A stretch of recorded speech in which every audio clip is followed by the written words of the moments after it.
The mission of FSU Coach is to prepare and equip the next generation of coaches and sports professionals with best practices and current research to enable them to pursue excellence. We have 2 academic programs, the online graduate certificate, which is 4 classes, and also a 10-class master's in athletic coaching. Our graduate certificate and master's program can be started at any time, either the summer, fall, or spring. The types of classes that we offer focus on the athlete as a whole person. We focus on the theory and practice, the research, the helping skills. I came to FSU Coach because I truly believed in the mission and the purpose of the program. I think I have my dream job being a head coach at Florida State, but I know there's always more ways that I can help my athletes and better prepare as a coach. If you're interested in going into coaching or joining the FSU Coach program, I would just say don't even think about it and do it.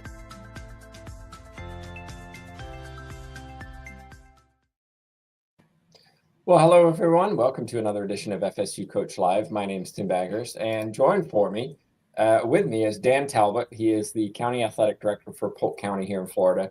Dan, thanks so much for joining me. It's great to have you on the show. Give us a little bit of background of how does one become a County Athletic Director? Well, Tim, I appreciate you having me. It's truly a pleasure and honor to be here. And, you know, how do you become a County AD?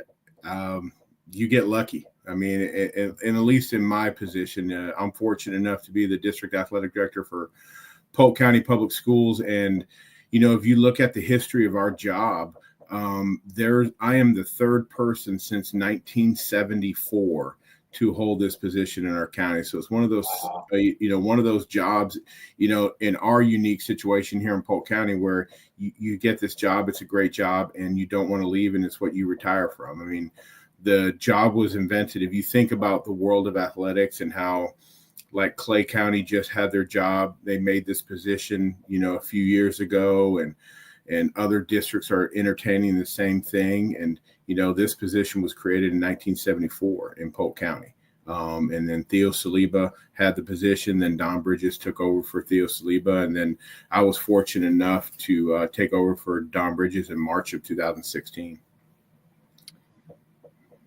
You got there, quote unquote, because you were lucky. I'm not so sure that's entirely true.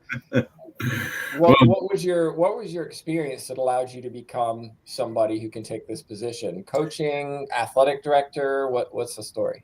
I think it's a combination of both. My career started out, obviously I was a college coach before I moved here to Florida and had some opportunities to intern in the NFL. And when I got to Florida, I had no ambitions of being an athletic director. It's funny. I told the story the other day. Is my first AD job was because I was the head football coach at DeSoto County High School in Arcadia, Florida.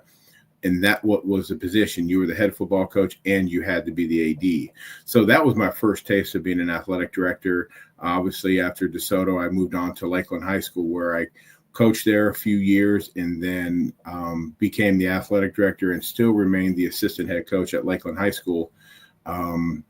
So I kind of did both roles. And then I got to the point in my career after being the high school athletic director at Lakeland and coach that, was kind of getting burned out of coaching and decided that this was the career path I wanted to take. And after leaving Lakeland High School in 2014, I took over just as the athletic director at Winter Haven High School in Polk County. And then when this job came open, like I said, I was lucky or fortunate enough or had the resume that our district was interested in, in putting me as a county athletic director. And like I said, I've been in this role since March of 16, and I truly enjoy it. There, obviously some learning curves. I think, most people get into coaching and education and athletics to be around student athletes and make that impact on student athletes. And then I think the first 4 years of my job was great because all my former student athletes were probably more excited for me that I was in this role because I still had that connect with school. And then year 5 was a very difficult year because that is when I was truly removed from having any connections with student athletes. No one, I show up to events and games and no one knew who I was. And so at that point, and I was kind of warned of that with some principles that I had, that once you get to the district level, that there becomes that disconnect. So I think, you got to be creative in ways to get your name and face back in front of the student athletes. And so that's what I concentrate on the most, because at the end of the day, the student athletes in our county are the most important thing. You mentioned, I want to come back to your roles and responsibilities here in a minute, but you mentioned getting burned out as a coach, and I hear that a lot, is burning out. What were your experiences where you got to the point where I don't know if I want to do this anymore? After coaching in college and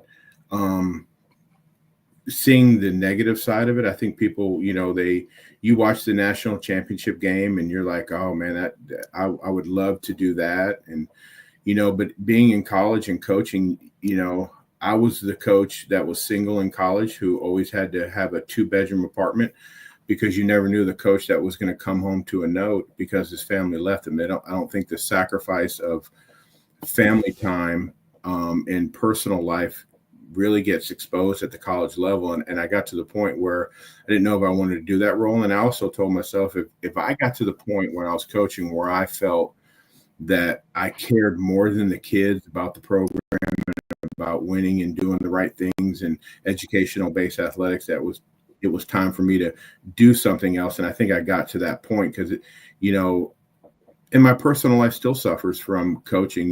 We're fortunate enough here in Winter Haven where I live on a lake, and my wife enjoys boating and just going out in the hot sun, which I did for 25, 30 years coaching football, just, doesn't seem appealing to me anymore. But I knew that athletics played such a major role in my life. I mean, my family will tell you, my mother cried when I told her I was going to college, and she couldn't believe it. She never thought, my sister was always the academic one. And, she went to the University of San Diego, and my parents were extremely proud of her, but that's what they thought, she was destined to do. And when I told my family I was going to college, they couldn't believe it. And I said, well, you kind of have to when you're going to play college football. It's kind of part of the deal. You can't just go and play sports. And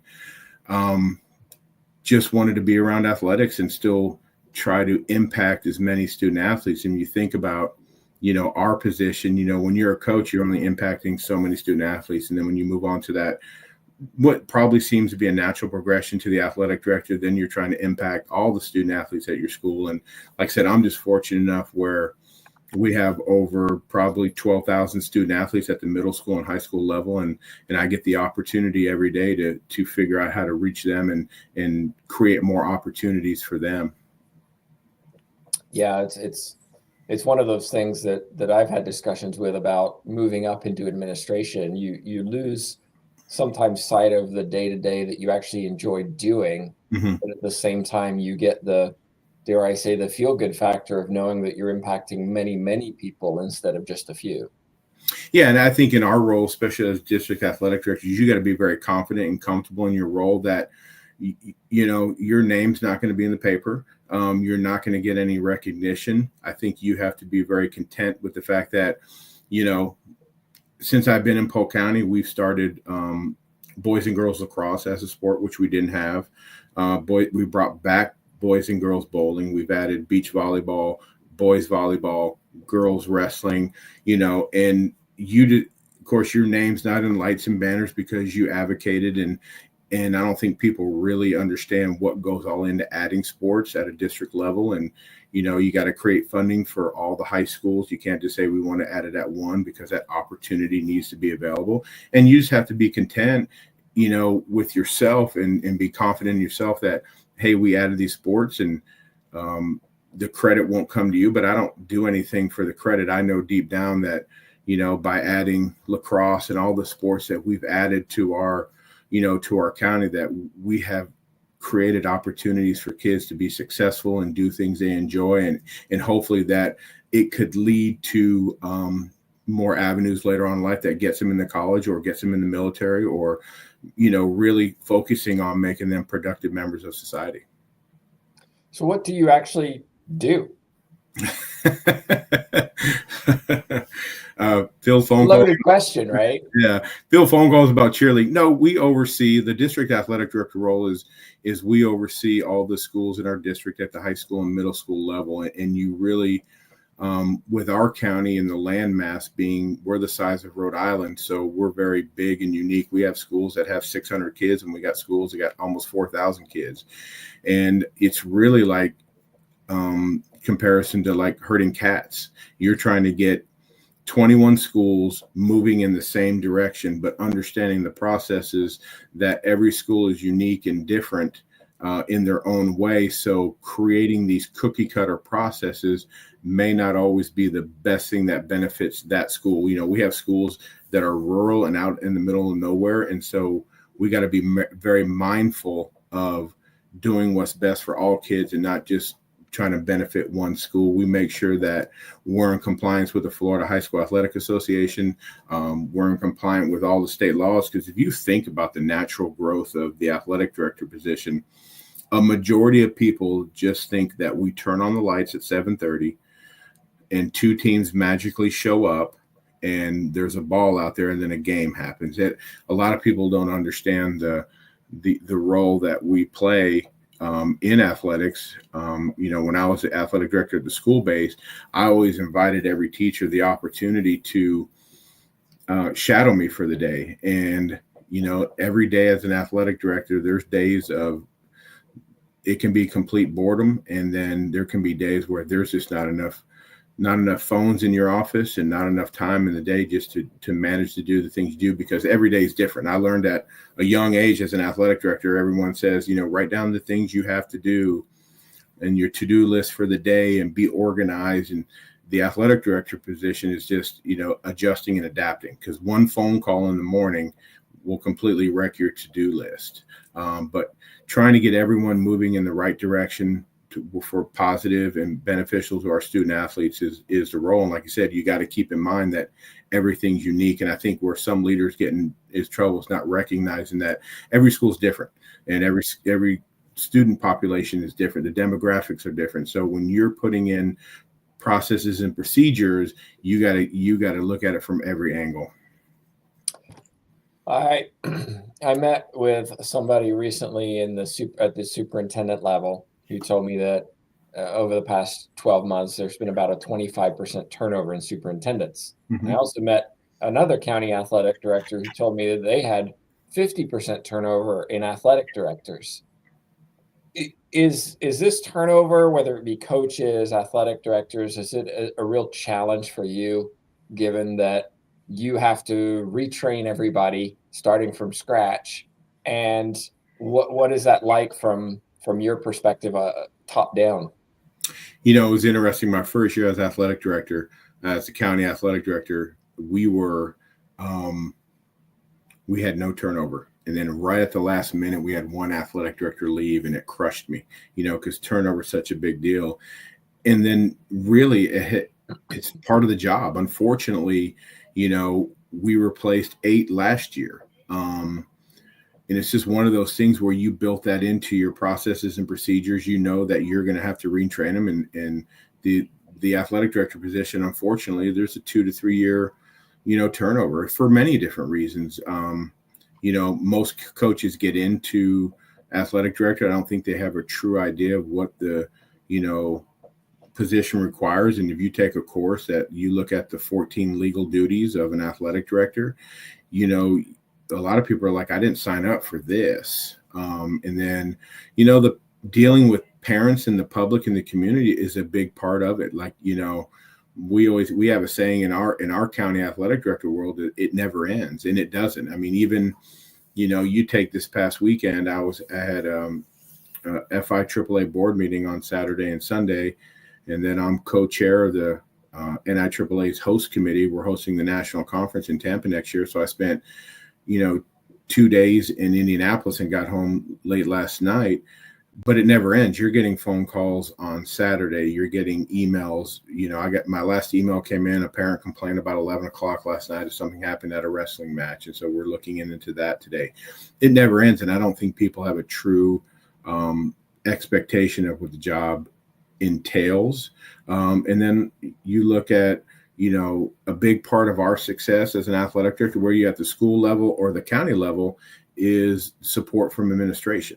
I was fortunate enough where I was hired by one superintendent, and then she retired, and then we were looking for another one. And so your future is uncertain.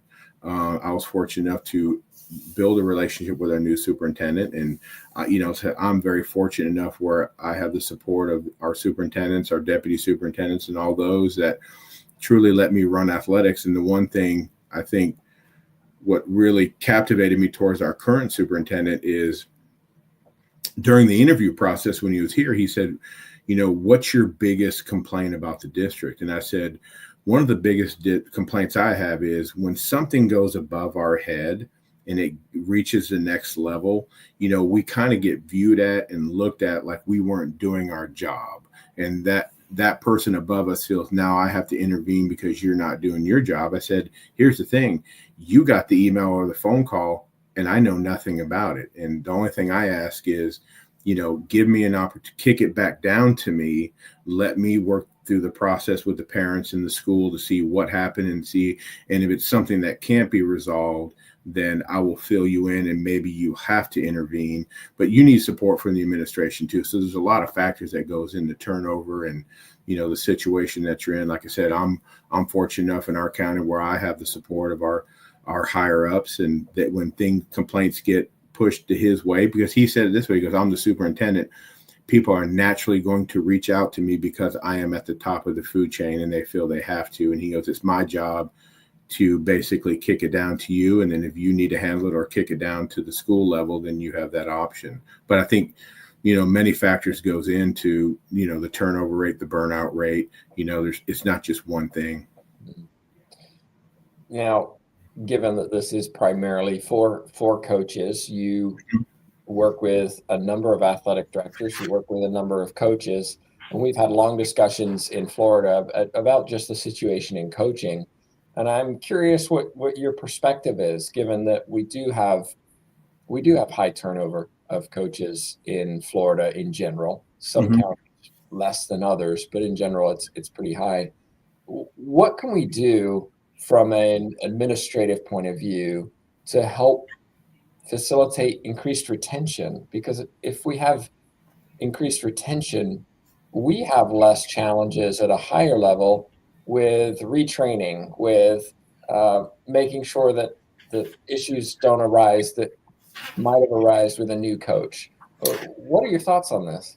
Yeah, I think if you look at it, one thing our superintendent, told me, it says, don't just fire a coach because they're not winning and losing unless we've done everything we can as a district to, provide them the opportunities to get better. And so our superintendent is big on professional development. A lot of counties don't want to, pay for coaches to go to clinics and get better. And, there's a lot of stigma that comes to conferences and clinics. I mean, when I get home from a conference or clinic, I need 2 days rest just to recover because I'm trying to obtain as much information as I can.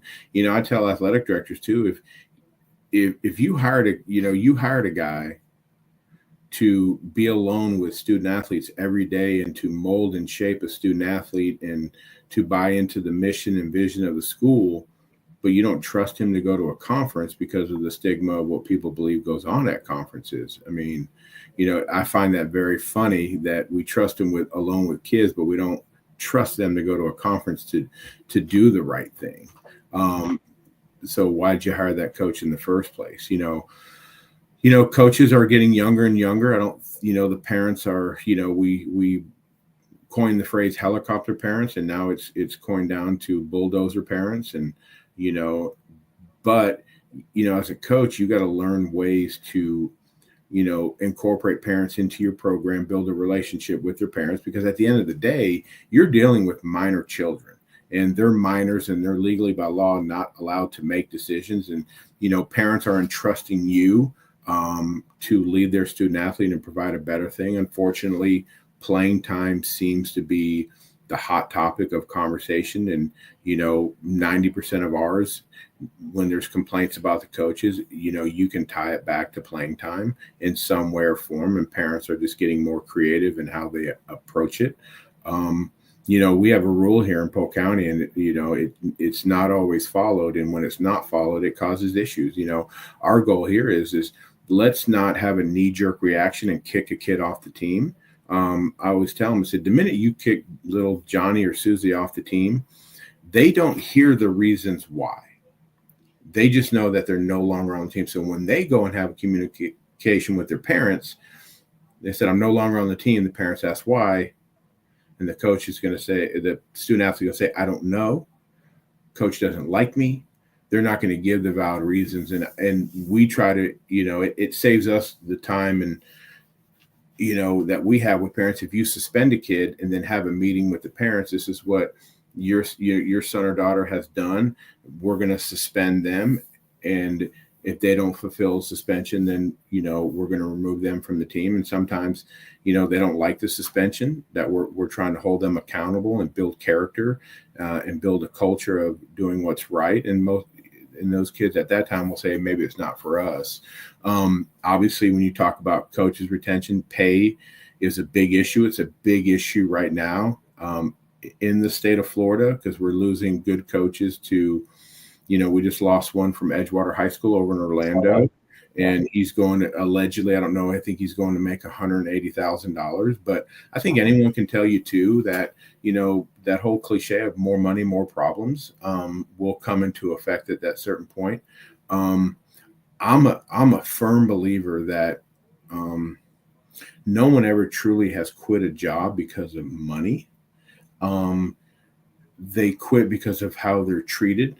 And if they're not, and they don't feel like they're being supportive, one little thing, I mean, obviously, our pay is not great in Polk County. I negotiated a raise with PA for all the coaches, and, Terrence McGriff, who's the staple of high school basketball in the state of Florida, he was so grateful that he's like, I can finally take a vacation now. But there's little things that we do in Polk County. The only paper checks we cut are for coaches, and we make sure after the fall season, we want to give our coaches that paycheck when they go on the Friday before Thanksgiving. So they have that whole week off, and we give them their paycheck. We give them their paycheck right before spring break, and then right before they go on summer break. Like I said, we're not paying them millions of dollars, but we're taking into consideration those little things, like, let's give them their paycheck right before they have a week off for Thanksgiving so they can do something nice with their family. Or, hey, they know they're going to get their paychecks right before spring break, so they want to make plans with their family or friends. They know they got that extra money coming in right at the perfect time where they can do things. I think it's just really trying to create ways where your coaches feel valued, feel wanted, and feel appreciated. Because, let's face it, whether you're a basketball coach, volleyball coach, there's better coaches in the stand reminding you of how terrible you are every single night, which, and you can say as a coach, you don't hear it, but I've been a coach before, and you hear it. And people don't understand that the ridicule that families get subjected to when they're at games, and all that gets tied in, and and just all those things that bear down on a coach. Because at the end of the day, when I coach, there was no one person in the school or the community that was going to put more pressure on me to be successful and win than I would. So I heard the comments, and you try to block them out, but it's difficult, and you just got to learn ways as a coach. I didn't mind living 25, 30 minutes from the school I was at, because that 25 minutes to either get to work, I used to plan my day mentally. And then the 25, 30 minutes to drive home give me time to decompress. I remember when I was coaching, I lived 3 minutes from the school. And if I left practice upset or left work upset, by the time I got home, I was still upset. And so the little drive allowed me that opportunity to decompress, get it out of mind. So when I went home, I could take care of my family and be supportive of my wife and do the things and fulfill my obligations at home. But I don't really people don't understand the time commit. I want to go back a little bit. We have a question from somebody watching. Yep. That I want to give to you, but let me give you some context in the sense that when we look at coaches, the effort in Florida is to increase pay. We recognize in Florida coaches are in general poorly paid overall, and there's an effort to increase pay. But our county's support supporting their coaches with professional development where it's being paid for. And I say that not just, hey, I want to go to an FSU coach clinic for the day, but also there are some, albeit I might argue, weak standards for coaches in Florida that I hear coaches are having to pay for themselves. And well, why would I pay $250 to go do those courses when I only make $400 coaching the event, or the sport? So Tessa asked, does Polk County offer any incentives or support for coach development, or is that something you encourage the schools to provide? Is it a county thing or is it a school district thing?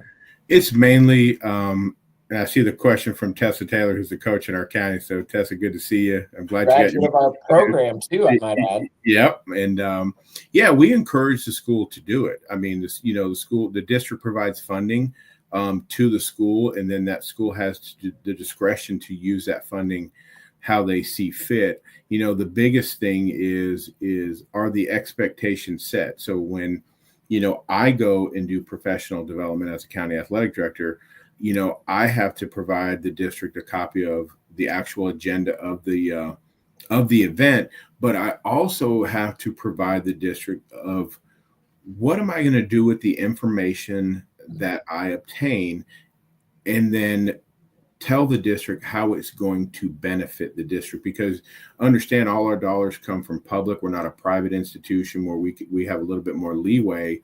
So every time I leave the county and do professional development, one, I got to make sure the date I leave and the date I return, I'm not creating a self-vacation in there on dollars.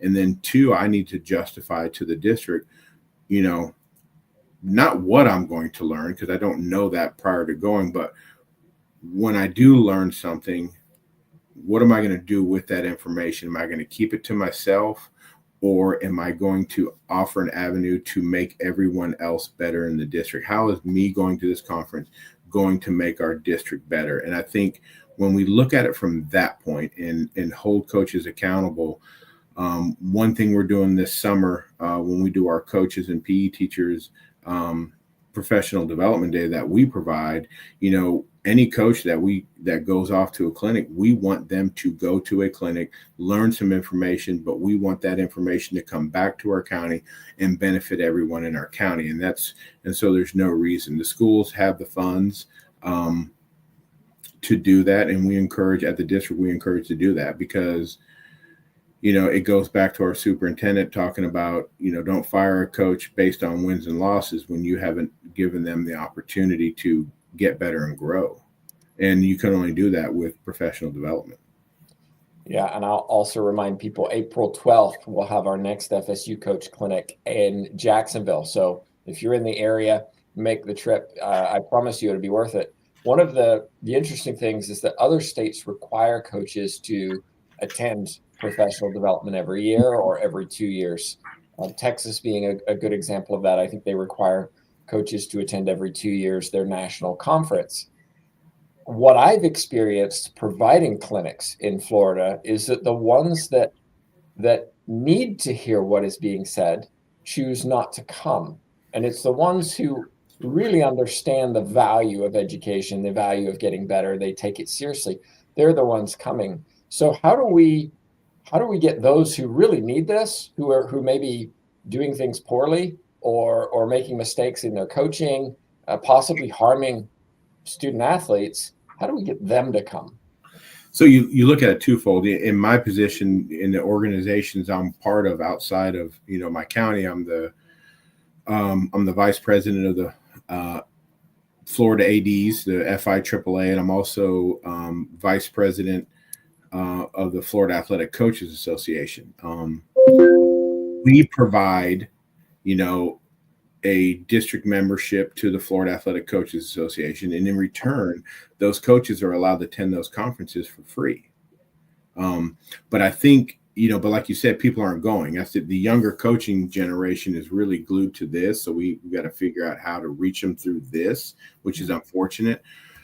But I think it comes in what we used to do in the state of Florida. If you look at it, it's still in effect these days for athletic directors that we're required to attend a compliance seminar every 2 years, whether it's a one-day or we attend a conference, and as vice president and working with our executive director, Shelton Cruz, we are, constantly beating down the doors of the Florida High School Athletic Association, because I think where coaching really took a downfall in Florida is when the rural clinics stopped being required by the Florida High School Athletic Association. So it's those outside organizations from your school district coming together, because we have begged to make rural clinics required for coaches, and we can offer those. Like, we do a compliance seminar. We'll host one in Florida in our county this year for the state. You can get your compliance credit at the athletic directors conference, and you can get your athletic director compliance. Now, we started it this past year for the first time in conjunction with the Florida High School Athletic Association, where you can get your, if you get hired late in the year, that you can get your compliance credit by coming to the Coaches Association Athletic Directors Clinic, which you spoke at, which we appreciate very much. Earlier in that day, athletic directors came and met the requirement. I think we need to get with the Florida High School Athletics, and we need to make rural clinics required for coaches, because the rules are constantly changing for all the sports, the expectations. And if you can go to a rural clinic, go to a coaching clinic, and come back with your rules clinic certification, your heat illness certification, your concussion certification, your cardiac arrest certification, or your cheer and safety dance. I mean, we really need to get back to that, because once that was no longer required, people stopped attending. The clinic's attendance went down. But we really need to get with the Florida High School Athletic Association, and because we unfortunately, and we have some in our county, that coaches simply do not know the rules. And when you don't know, when you take on the role of a coach, you should be, number one, trying to professional development yourself by simply reading the rule book of what the Florida High School Athletic Association requires. But we also need to do a better job of really pushing that to make them require, because like I said, I think every athletic director listening to this, we have coaches that just don't know the rules. And which at the end of the day, is like, if Tessa, she's a great coach for us. She works hard. She strives for professional development. If she's not knowing the rules, does that hurt me? No. It may get the school in trouble, but at the end of the day, it's not benefiting the student athletes. And I think, that's kind of how I always started my career was, I got a saying here. I mean, I don't mind when parents call me. Parents calling me does not bother me. I think, when, parents call me and they don't like what I have to say, I mean, they always ask, and, well, I'm going to go to the superintendent of the school board. I'm like, fantastic. Do you need their number? So we can speed this up.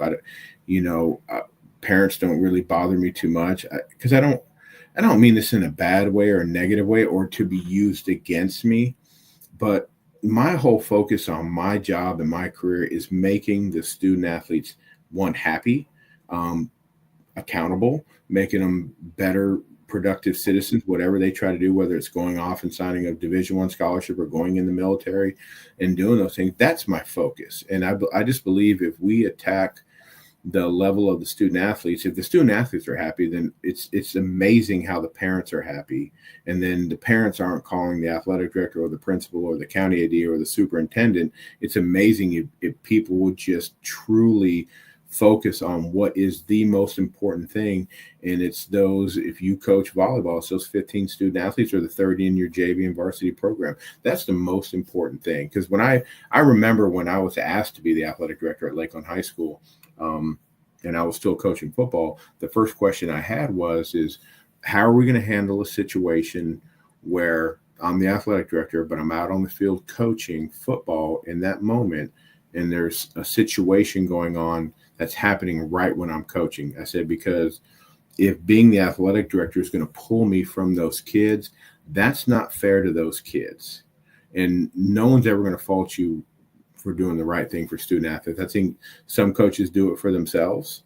Some coaches, unfortunately, that way. But we got to get better at what we require in the state of Florida as far as, attending conferences and getting better, because you and I've had a million conversations on this. If I want to be certified to coach in the state of Florida, I can accomplish that task on a Saturday, and then all of a sudden I'm a trained professional by the Florida Department of Education to be a coach. But am I really? Because I took 3 online courses and got it passed a test that I probably used notes on to pass. Am I really truly certified? And the thing is state laws are changing every year. Things are changing by the Florida High School Athletic Association. And so, but we're not getting that information to them, and they need the opportunity to grow and get better. Because I talk to parents all the time, and they always say, we need a new coach. And a lot of school districts are under our thing where supplements in our district are for teachers first. So I always tell a parent, okay, I'm going to give you a scenario. You don't like the coach. You think the coach should go. Okay, great. Let's say I agree with you for a minute. So I fire the coach. And let's just get crazy here and say, okay, Coach Krzyzewski retired from Duke. He's no longer a coach. He's no longer doing USA basketball. And he moves to Polk County, Florida, because the cost of living is not as high as it is. And he decides, what, I want to coach high school basketball. And so he applies for one of my openings. If we have a teacher that says, wow, that basketball coach position pays $2,000, I could really use that money because I want to take a trip to Europe this summer, we're legally obligated to hire that teacher that may not know the difference between a basketball and a football, but we're required to hire that teacher. And then I couldn't even hire Coach Krzyzewski, so, and the problem in Florida is there's no standard set for athletic directors, because Polk County athletic directors are teachers with a supplement. Hillsborough County, which is right next door, they're assistant principals. So there's no standard set for athletic directors. And if there's no standard set for athletic directors, then there's no standard set for coaching. And so every school district is different in how they hire coaches, what are the rules they can do for coaches. And that is one of the most challenging things that we face, is there's no, continuity. And I tell my athletic directors all the time, you want to be administrators, but be careful what you ask for, because, in Hillsborough County, that athletic director could love their school and wake up one morning being told, hey, you need to report to a different high school Monday morning. So there's good and bad with both of them. Yeah, there's so much we could dive into on this and spend quite some time doing it. And I hope we end up doing that and making some changes in Florida over time.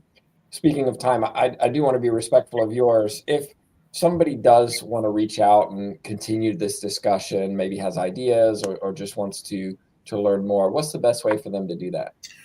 Well, unfortunately, I try to be a man of the people. So you can email me. Email goes to my phone. I do return every single email. That's one thing. I will never ignore your email. But if you want to call me and have a chat, my phone number is 863-661-0647. Again, 863-661-0647. And I can tell everyone out there, I don't know if I'm a wealth of knowledge. I stole a lot of knowledge from other people and made it my own. And here's the best thing. And I always go back to this cliche. When I coached, I don't think I was the man I truly wanted to be, because I was so competitive, and I still am today. Because as a coach, if you ask me what defense we ran at Lakeland when we beat St. Thomas 3 years in a row in the state championship, I gave you bits and pieces of the resume, of the recipe, but I didn't give you everything, because I was too fearful that you would use that against me and beat me one day. But as an athletic administrator, we all get the same problems. And so anything I have is available to anybody who wants it. The only rule I have with that is, if I send you something and you've made it better, help me and send it back to me.